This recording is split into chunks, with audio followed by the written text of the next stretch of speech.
president has always made very clear. We've made clear to Iran's leaders that if Americans are attacked, we will respond in a serious way.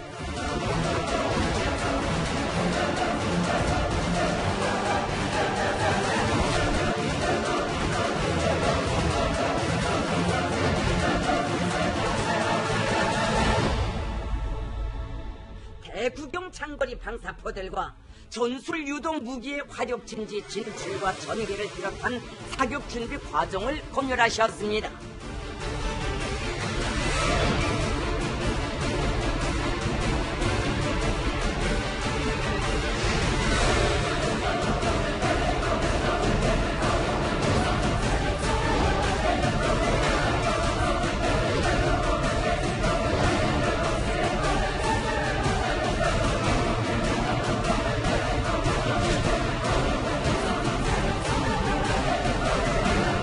다만 미국이 세계 앞에서 한 자기의 약속을 지키지 않고 우리 인민의 인내심을 오판하면서 일방적으로 그 무엇을 강요하려 들고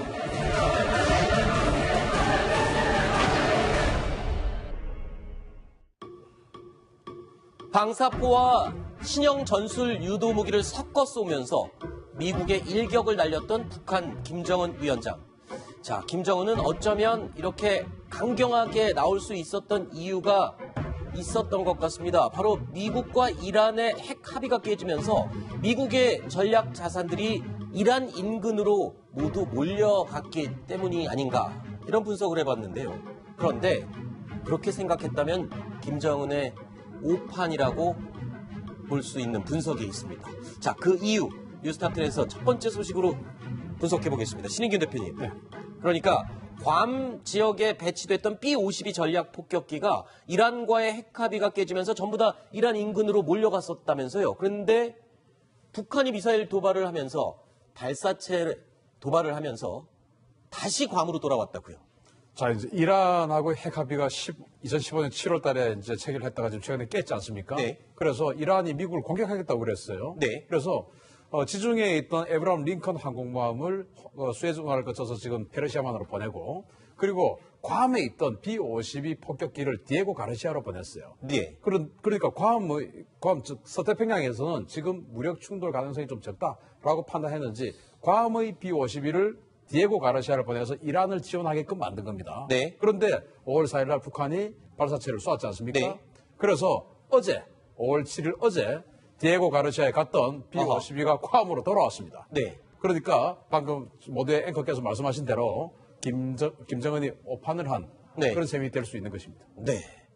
아, 그러니까 이란 인근, 아까 어디라고 그러셨죠? 디에고 가르시아. 디에고 가르시아. 그게 뭐 어떤 곳인가요? 전략적으로 요충지인가요? 그렇습니다. 미국은 이제 대서양은 자기네들 본토가 있기 때문에 네. 대서양은 본토에서 관리를 하고, 그리고 서태평양의 군수기지로 괌을 선정을 해서 괌에다가 거의 전략물자들 다 갖다 놓고 서태평양, 즉 한반도나 대만, 일본 이런 데서 전쟁이 발생하면 거기에서 군수 지원을 하는 또는 전략 무기들을 지원하는 그런 기지로 쓰고 있어요. 네. 그런데 인도양에는 미국령의 섬이 없는 겁니다. 그래서 영국령의 섬인데 저 디에고 가르시아가 영국으로부터 임대를 해서 네. 저기다가 군사기지를 지었어요. 그래서 괌하고 똑같은 성격의 군사기지가 디에고 가르시아에 있는데 네. 저 디에고 가르시아는 인도양 그리고 아프리카 지역의 분쟁, 전쟁 이런 것들을 괌처럼 지원하는 그런 네. 전략기지로 쓰고 있는 것입니다. 자, 이 괌 기지로 복귀한 것이 B-52 폭격기다라는 내용은 간단치 않은 메시지일 것 같습니다.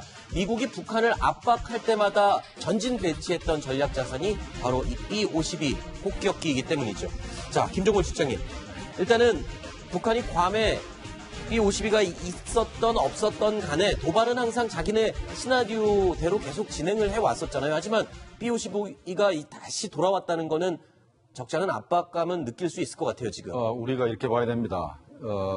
요번에 북한이 이스칸데르를 쏘아가지고 성공했지 않습니까? 네. 두 발 다 성공을 했습니다. 이것 자체가 한반도에서 전략적 균형이 깨지는 겁니다. 아하. 그러니까 북한이 핵으로 선제 공격했을 때 막을 방법이 없지 않습니까? 네. 그러면 막을 방법이 없으면 우선적으로 공격할 수 있는 방법을 우리가 택해야 되거든요. 그렇죠. 그러니까 미국 입장에서는 현재 북한 핵미사일을 막을 수가 없으면 북한을 핵으로 선제 공격할 수 있는 걸 연구할 수밖에 없는 겁니다. 방어적인 선제 타격을 준비해야 될 시기가 온 것이다. 그래서 B-52가 핵폭탄을 싣고 북한을 공격할 수 있는 능력이 있기 때문에 네. 일단 이란에 개국하러서 갔다가 빨리 복귀시켜가지고 일단 핵무기로 북한을 견제할 수 있는 아하. 힘을 보유해야 되기 때문에 네. 되돌아온 거로 저는 생각을 합니다. 그렇군요.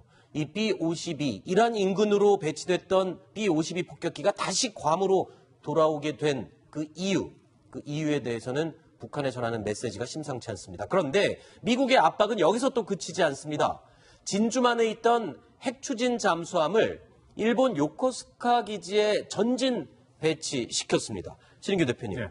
요코스카로 온 이 핵추진 잠수함, 뭐 어떤 능력의 잠수함입니까? 규모는 어느 정도 됩니까? 네, LA급 잠수함이라고. LA급 잠수함. 네, 그렇습니다. 몇 톤급이죠? 7,500톤 아하. 정도 되는 잠수함인데 여기에는 이제 그 토마호크 신형 토마호크 미사일이 12발이 탑재가 돼요. 수직 발사기에. 네. 그래서 사정거리가 한 3,100km 정도 되니까 네. 지금 뭐 요코스카로 원래는 진주만이 모항인데 네. 어제 오전에 요코스카로 입항을 했어요. 네. 그래서 아마 북한이 미사일을 쏘고 나서 하와이에서 전속력으로 이틀 이상을 달려오지 않았냐라는 판단이 되고요. 네. 또 특히 이제 이 토마호크 미사일을 12발을 장착할 수 있는데 네. 이 오클라호마 시티 함이 미국과 아프가니스탄의 전쟁, 즉 테러와의 전쟁 때 이 네.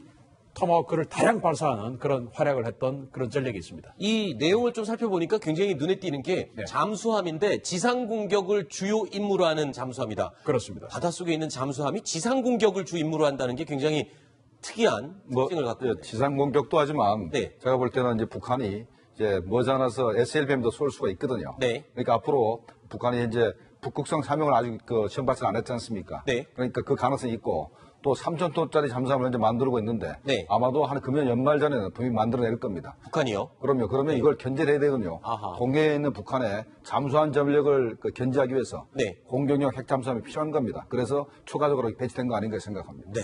미국이 아주 단단히 결심을 한 것 같습니다. 왜냐하면 여기서 그치지 않습니다.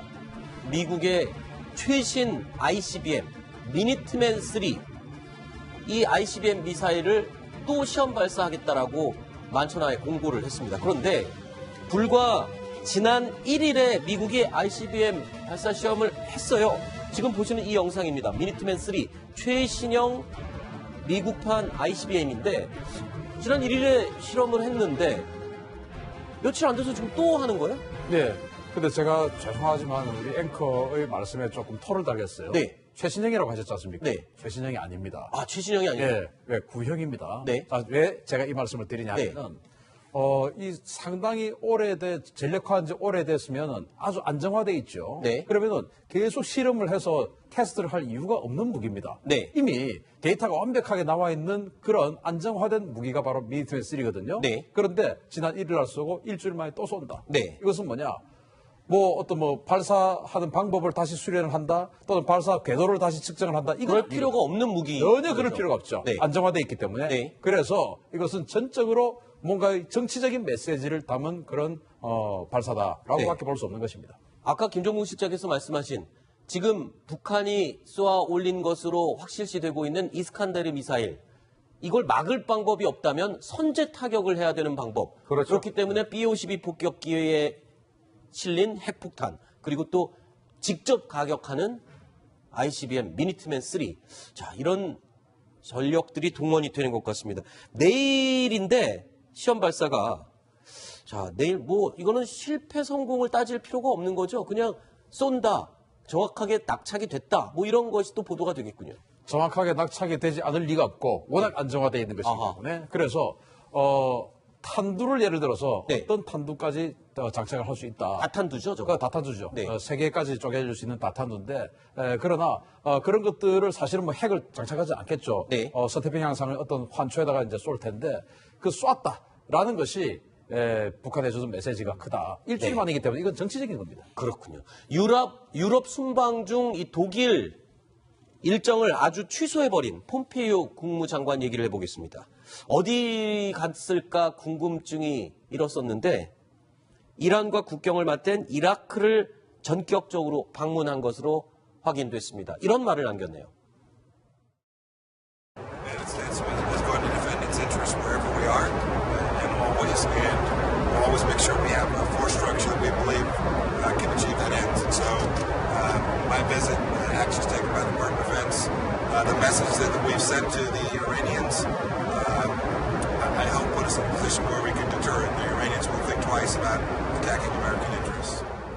Department of Defense has said that these were very specific. These were attacks that were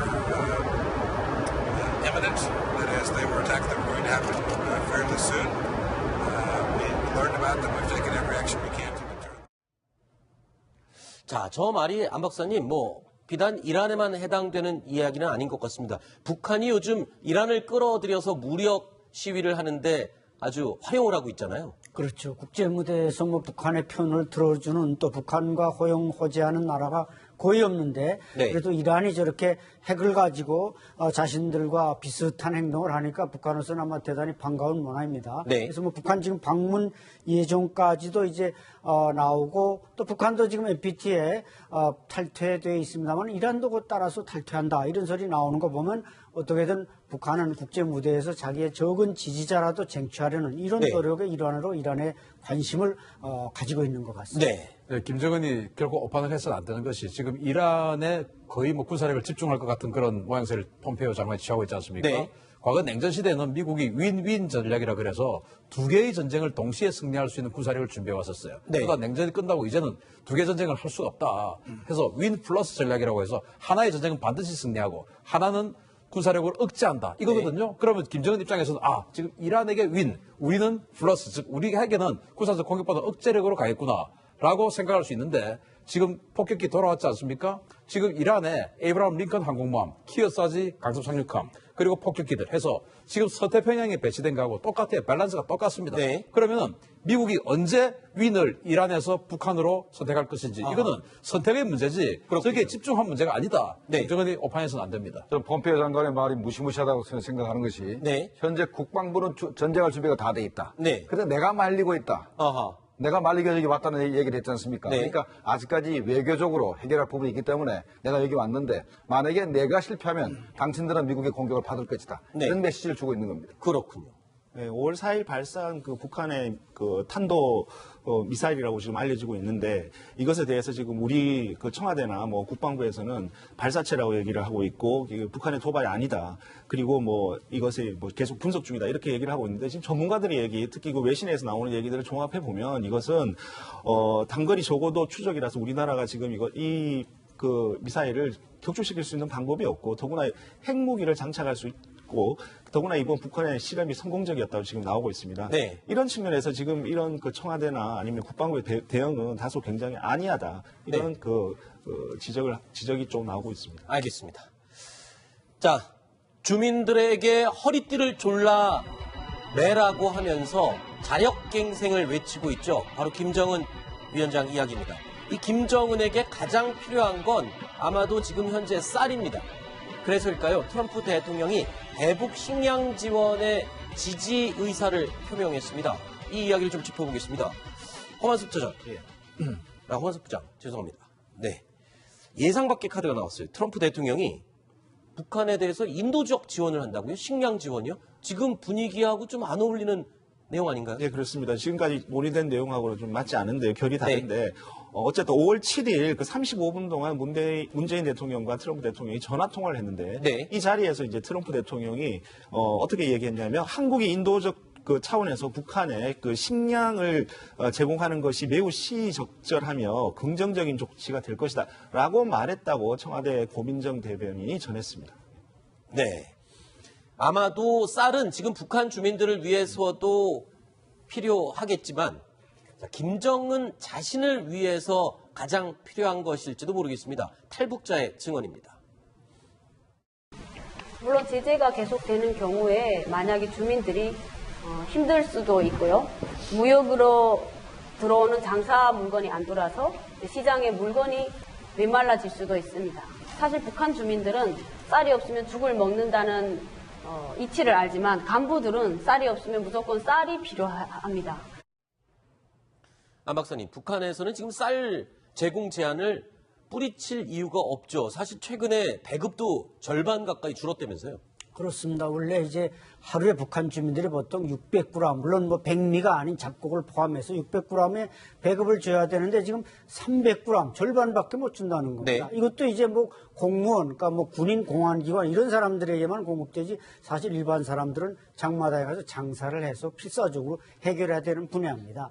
원래 최소한 1년에 약 550만 톤 이상은 생산해야 되는데 지난해 2018년 식량 생산량이 490만 톤밖에 안 됩니다. 네. 절대 부족 현상이고 이것은 10년 만에 지금 최악의 상황이니까 김정은 위원장은 아마 쌀을 준다 그러면 이게 귀가 솔깃할 수밖에 없는 이런 상황인데 또 여러 가지 여론을 볼 때는 최근에도 군사적 도발을 했고 그래서 과연 쌀이 필요한 사람이 왜 저렇게 행동하느냐 이런 비판 여론도 높습니다. 네. 근데 제가 볼 때는 트럼프 대통령이 우리 정부가 북한에 식량 지원을 하는 것을 허용한다라고 얘기를 했다고 그러지만 네. 그 식량이 무슨 식량이라는 부분인데 뭐 산모에 대한 그 영양을 공급한다든가 네. 아니면 영유아에 대해서 이유식이라든가 분유를 공급한다든가 이것도 식량이거든요. 네. 그리고 또 하나 그러면 이게 대규모 쌀이나 옥수수를 공급하는 것을 미국이 허용했느냐 하는 부분에서는 굉장히 의문스러운 것이 2012년도 2월 29일 날 2.29 합의가 있었는데 네. 그때는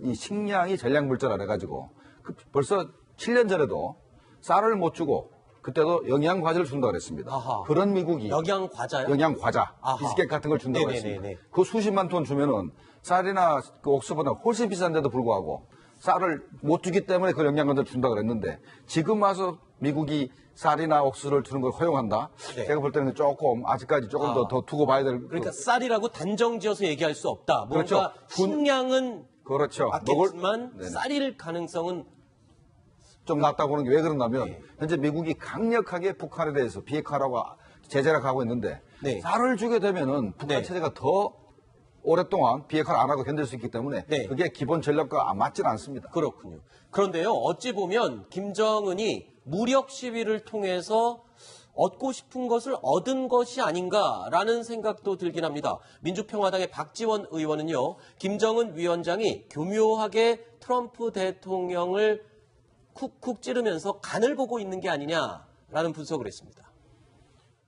폼페이오 미 국무장관이 어제 여러 언론 매체와 인터뷰에서 탄도미사일도 아니고 ICBM도 아니다. 이렇게 얘기를 하면서 결국 발사체라는 말을 했기 때문에 한미 군사 및 정보당국 분석이 끝날 때까지는 좀 유보하는 게 좋겠다 하는 생각을 갖고 어떻게 됐든 김정은 위원장이 교묘하게 미국 트럼프의 간을 보고 있다. 저는 그렇게 판단을 합니다. 실장님, 그러니까 네. 지금 트럼프 대통령이 한 발 물러선 모양새인가라는 생각이 들기도 하지만 어찌 보면 북한 입장에서도 식량 지원을 받게 되면 앞으로 미국과의 협상에 나설 수밖에 없는 또 명분이 생기는 거 아닌가요? 자, 북한이 미국의 제안을 받기 힘든 것이 식량을 대규모 지원한다는 것을 점적으로 해서 네. 미국의 빅딜 카드를 받아라 이렇게 얘기할 겁니다. 아. 그러면 식량을 받아먹을 것인가, 네. 빅딜 카드를 포기할 것인가, 받아들일 것인가, 네. 둘 중에 하나를 해야 되기 때문에 그렇죠. 현재 북한 입장에서는 아마도 식량을 받는 걸 포기할 가능성이 있습니다. 왜냐하면 저거 잘못 받았다가는 대신 빅딜 카드를 받아야죠. 받아라 이렇게 요구할 수가 있기 때문에 김정은이 지금 또 고민하고 있겠군요. 그렇죠. 예. 그런데요, 여기서 잠깐 짚고 넘어가야 될 부분이 있습니다. 한국과 미국이 북한에 식량 지원을 하기로 해놓고 두 나라의 반응이 좀 다르다. 이게 무슨 말이죠? 예, 그렇습니다. 전화통화 내용을 그 백악관이 소개를 했는데요. 거기에 식량 지원에 관련된 내용이 전혀 없습니다. 네. 백악관 저드디어 부대변인 명의의 지금 전화통화 내용 설명을 보면요. 트럼프 네. 대통령과 문재인 대통령이 북한과 관련해서 최종적이고 완전하게 검증된 비핵화의 달성 방안을 논의했다. 이렇게만 지금 미국에서는 그렇게 얘기를 했고요. 예, 통화 그렇습니다. 내용 이후에. 그러니까 대북 지원, 식량 지원에 대한 얘기가 전혀 없는 것이고요. 그래서 청와대 관계자가 오늘 이제 기자들한테 이제 이 대북 식량 지원과 관련해서 지금 한미 대통령 간에 어떻게 지금 논의되고 있냐 구체적으로 설명해 달라고 이제 질문을 받으니까 네. 지금 논의에 들어가고 있는 과정이고 확정된 것은 현재로선 전혀 없다. 네. 이렇게 지금 얘기를 하고 있습니다. 지금 일각에서는 트럼프 대통령이 과연 저렇게 말한 것이 맞느냐, 라는 지금 약간의 의구심이 좀 나오고 있고요. 네. 지금 그 대북 식량 지원과 관련해서는 식량 지원에 이게 그냥 주는 것이 아니라 조건이 붙거든요. 네. 예컨대 북한이 다시 비핵화 협상에 나온다든지 네. 이런 조건이 붙고 그다음에 만약에 주게 됐을 경우에는 지금 현재 북한이 130만 톤 정도 부족한데 네. 얼마나 줄 것이냐에 과연 그런 문제가 있고 그래서 지금 비건 지금 대표가 한국에 지금 왔습니다. 그렇기 때문에 아마 9일 정도 청와대에 들어올 것 같은데 그러면 이제 여기 뭐 워킹 그룹이라든지 여기에서 아주 세밀하게 그 대북 식량 지원과 관련된 어떤 네네. 미국적 입장이 나올 것 같습니다. 네. 인도주의적으로 북한의 그 영양실조를 해결해 주는 것은 참 좋은데 문제는 시기가 굉장히 좀 안 좋습니다. 왜냐하면 북한이 미사일 도발을 한 지 불과 며칠 만에 다시 식량 지원을 해준다라는 논의가 진행되는 것은 도발의 보상은 곧 경제적 보상이다라는 등식화가 될 수 있기 때문에 네. 굉장히 좀 신중하게 접근해야 될 문제가 있습니다. 네. 그런데요, 이 북한의 상황이 굉장히 어려운 것은 맞는 것 같습니다. 수출길이 꽉 막히자 이 부분을요, 밀수를 통해서 메꾸기 시작을 한 겁니다. 그건 바로 항상 김정은 위원장 손에 들려 있었던 담배입니다. 제2차 북미 정상회담을 위해 하노이로 달려갈 때도 손에는 항상 담배가 들려 있었죠. 자, 이 이야기를 좀 해보겠습니다. 담배 밀수출로 외화 수입을 보충한다. 아니 뭐 담배 도대체 몇 갑을 팔길래 이 밀수로 외화벌이까지 나서는 겁니까? 북한 네. 담배를 외국에 갖다 판다는 건가요? 그렇죠. 이제 10여 년 전만 해도 북한이 이제 더닐이나 뭐 말보로 이런 걸 위조 담배를 만들었는데 이제 네. 이게 촘촘해진 제재 때문에 마약이나 뭐 위조 담배나 또 슈퍼노트나 이런 건 걸려들어서 할 수가 없고 네. 담배는 이제 자체 브랜드를 개발해 가지고 공해상이나 또 중국 국경에서 이렇게 밀무역을 한다는 겁니다. 아하. 그렇게 가지고 이렇게 밀무역으로 벌어들인 돈만 북한이 최근에 10억 달러 정도, 1조 2천억 정도가 된다는 것입니다. 네. 그중에서 제일 많이 차지하는 게 이 담배다. 이렇게 보면 북한이 뭔가 이제 그 철광석, 무연탄 큰 돈덩어리는 못 팔아도 이런 거라도 해서 어떻게든 아하. 정치 자금을 유지하는 궁여지책을 발휘하고 있는. 그래도 북한 담배가 많이 팔리니까 그래도 저렇게 밀무역을 할 텐데 북한 담배 품질은 좀 괜찮습니까? 품질이 많이 떨어지죠. 네. 떨어지는데 나름대로 북한만의 어떤 그 약간의 그 특성이 있고 그렇다 보니까 또 값이 낮습니다. 또 아주 싸니까 네. 싸다 보니까 이제 어느 정도 시장에 나가서 경쟁력을 가지게 되는 겁니다. 네. 자, 잠시 후면은 이제 한국의 스티븐 비건 미국 국무부 대북정책 특별대표가 옵니다.